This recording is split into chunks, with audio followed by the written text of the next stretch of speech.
I created this piece for my brother's album cover.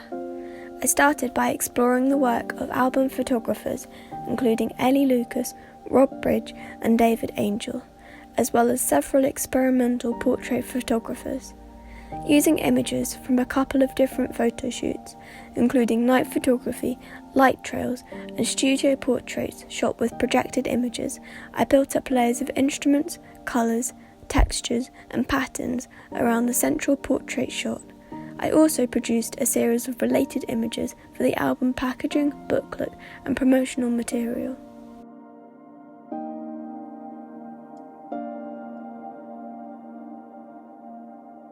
In this piece, I was inspired by artists who utilise their unconscious mind in their work. In my own interpretation, I have created a double portrait of my parents in a dreamscape.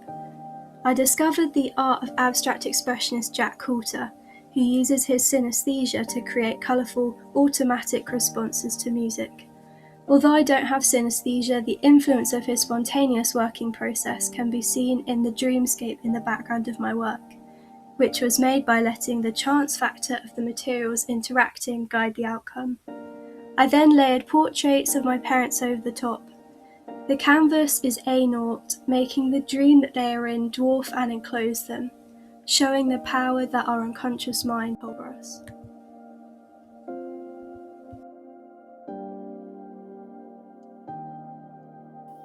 This is my sample 4 for my exam unit of the course. It is based around the idea of how fashion has influenced women's rights in Britain.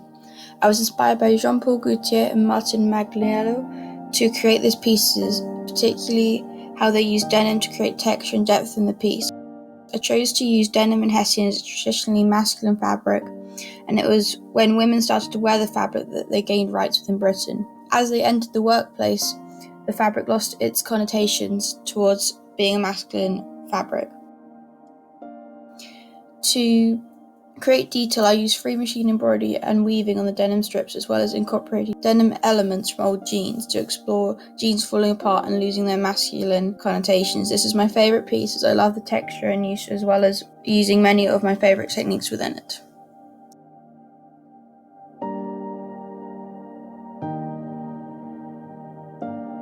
With this piece, I wanted to try to capture the shapes, colours, textures and mood of the sky, rocks and wider landscape. Using photographs and sketches from my visits to the island, I started to build up ideas for a three-dimensional structure using a range of techniques including weaving, hand and free machine embroidery, fabric dyeing and printing.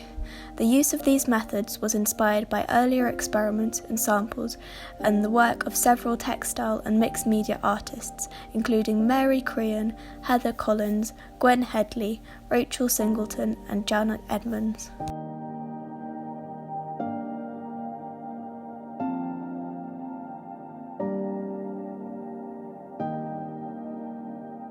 For my piece, the artist who inspired me the most was Andrew Salgado and his use of background, colours and expressions to make the piece more exciting.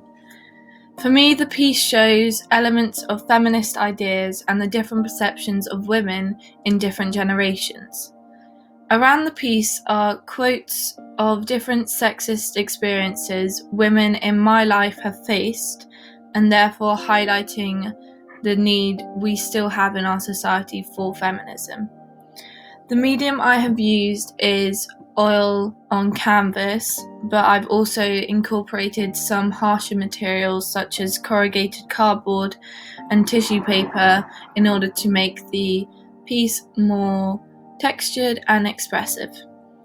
I think the most successful part of this piece, and my favourite part, is how the portraits and backgrounds blend together to create one whole cohesive painting.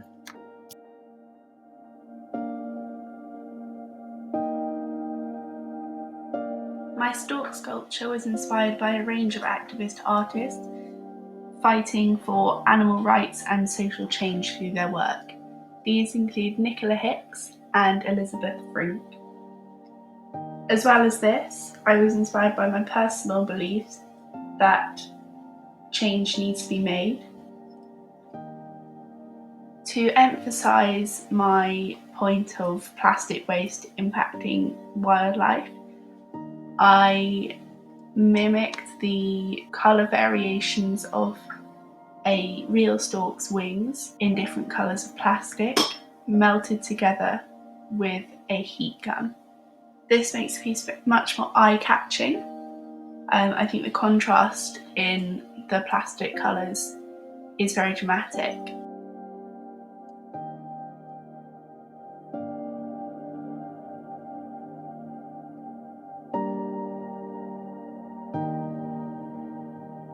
My sample 2 for my exam unit themed mental health is my favourite piece of artwork that I have created throughout my art course. In order to make it, I used 2 types of fabric, including white cotton and a black and silver pattern backing fabric, which I then stitched the basic outlines of the 2 faces using free machine embroidery, focusing predominantly on her eyes and the lines in the faces. I have reflected artist Aubrey Beardsley throughout all of my samples by taking influence from the lines and detailing of the patterns in his Art Nouveau illustrations, and using molar applique in my own textile samples to reflect this.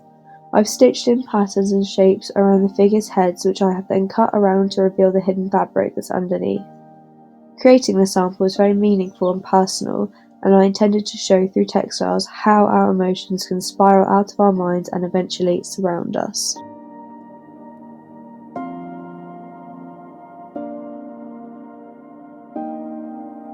My sample is about tea, which were imported into England in the past from Asia.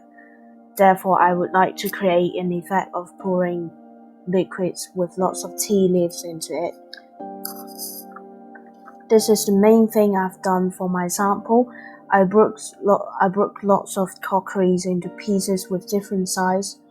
Then I arranged them and tried to fit them into a Chinese character, which means tea. This is inspired by an artist who is called Li Xiaofen. He makes clothing which are made by crockeries. This has amazed me because those pieces of crockeries are all fit together and people can really try on them. And his idea behind his artwork is to show the cultures of his country by making this and using these techniques.